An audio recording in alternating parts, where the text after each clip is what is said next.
Mr. Sharael, Taha.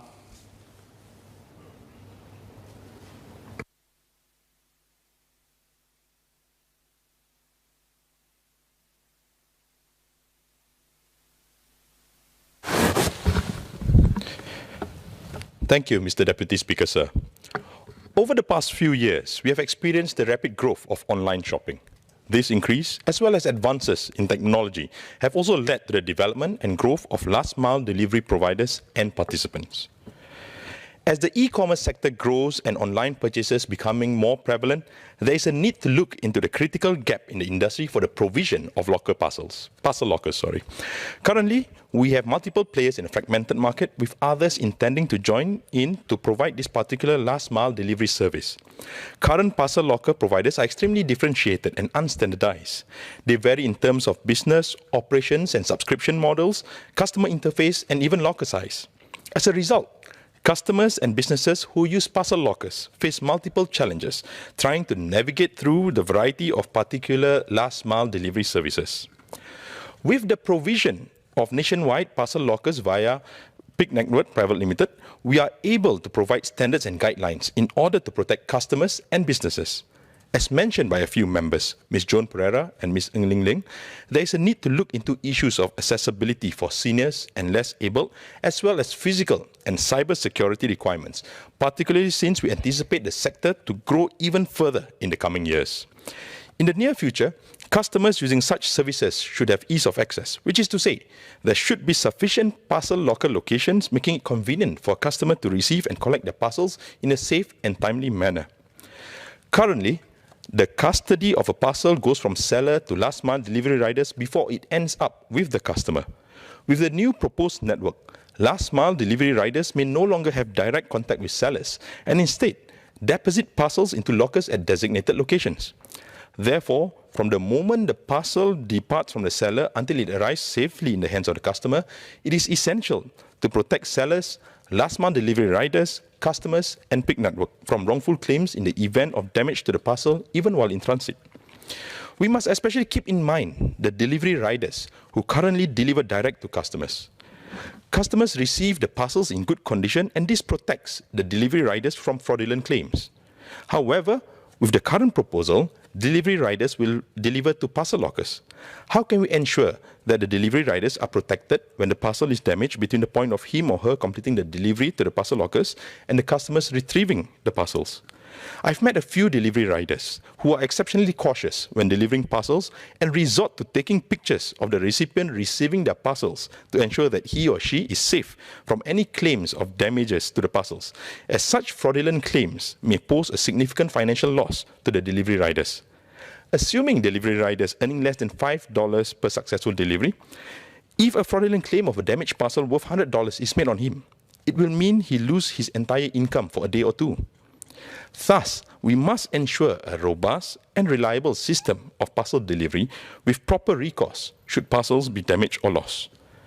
Notwithstanding the need for a robust and reliable system to safeguard all the stakeholders involved, through the provision of such lockers, the common practice of delivery staff taking pictures of customers receiving parcels or even taking pictures of customers' homes upon delivery of parcel to avoid being unfairly penalized for parcel damage or as proof of delivery will no longer be necessary. This will be a great benefit in terms of protecting the customer's privacy too. Another consideration that we should take note of is that in the current market, each service provider operates independently, providing their own physical lockers, which varies in terms of size and accessibility. They also often service only their own proprietary platform, for example, Ninja Van lockers. If two or more competing service providers are at the same location, such as with Ninja Van and Blueport, it may result in an underutilization of lockers and inefficient use of space. Provision of a nationwide parcel locker network and allowing access to these assets to last-mile delivery operators will help promote more effective use of valuable space. This is in line with the current trend of co-sharing assets to promote its efficient utilization, such as that seen on platforms like Airbnb, Grab, and Mobike. Additionally, in locations that experience high volume of parcel delivery, we can also consider piloting the use of automated storage retrieval systems, ASRS, that are more volumetrically efficient at storage and has a more efficient physical footprint. With economies of scale, ASRS may also enable the use of technology to capture the condition of parcels at the point of delivery to ensure that there are no wrongful claims and disagreements between buyer, seller, third-party last-mile delivery providers, and PIC network. Current businesses and customers face a 7% filled delivery rate at doorstep. Access to network of lockers will enable last-mile delivery providers to increase their successful delivery rate. Hence, delivery companies can do more for the same amount of resource. There is the potential for less failed delivery and hence less wastage on travel times, leading to savings in fuel and operating costs. Consequentially, this will also be beneficial for businesses and deliverymen who may only be paid upon successful delivery. Parcel lockers also help improve individual productivity. Customers are better off as they no longer have to remain at home in anticipation of a delivery. We can also consider an accompanying messaging app to inform recipients that the parcel has been safely delivered at the respective collection points so that they can be retrieved. The faster the turnaround time for these lockers, the higher the capacity for the network. With this in mind, will there be a time-bound constraint for the use of these lockers? Will customers be charged accordingly? Are there any other costs incurred by businesses and customers using this facility? Beyond costs, there are other considerations to these parcel lockers. Firstly, who will have access to these parcel lockers? Will it be limited to only some last-mile service providers?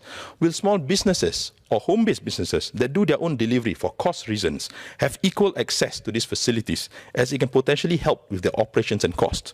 How viable is it for us to extend the use of such facilities to them? Can we also consider extending this service to parcel pickups and parcel returns too? This is an additional service that is provided by current parcel locker players, and I think we should provide such a service too. A final consideration would be the increased use in packaging, which will inadvertently increase with the growth in e-commerce. How do we use these platforms to promote our green plan recycling effort?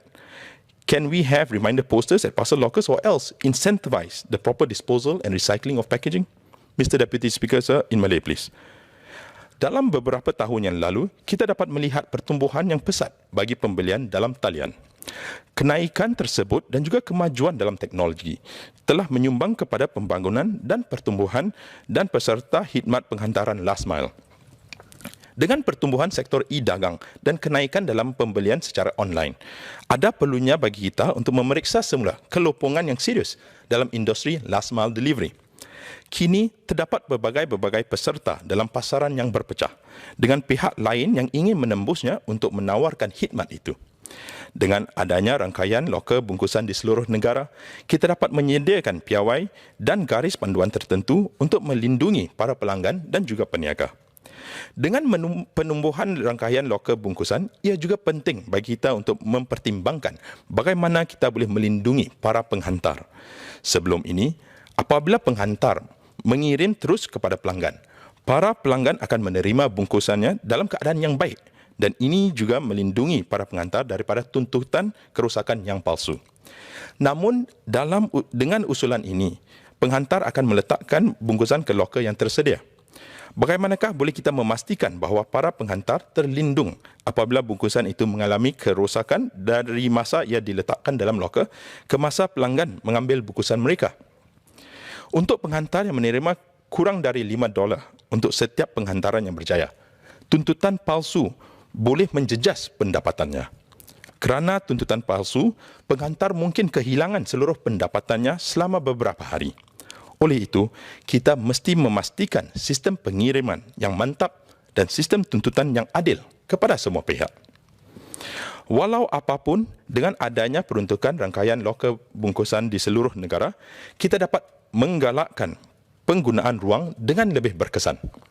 Ini dapat menghindari penyedia loker bungkusan daripada memperuntukkan loker mereka bagi pelanggan tertentu sahaja. Ia juga boleh meningkatkan kadar penghantaran yang dibuat dengan tepat. Akhir sekali, ia juga merupakan pengubahsuaian yang responsif supaya perkhidmatan pos kita boleh kekal relevan. Memandangkan industri e-dagang bakal berkembang dan juga jumlah kiriman surat yang kian merosot akibat lebih pendigitalan. In conclusion, Mr. Deputy Speaker, sir, the deployment of a nationwide network of parcel lockers in specified premises has many advantages and benefits to businesses, customers, and last-mile delivery providers. It is also a responsive adaptation of our postal service in light of the growth of e-commerce and the decline of mail volume as a result of increased digitalization. The amendments to the Postal Service Act will ensure the continued relevance of our postal service to future generations of Singaporeans. With that, Mr. Deputy Speaker, sir, notwithstanding the clarifications above, I support the bill.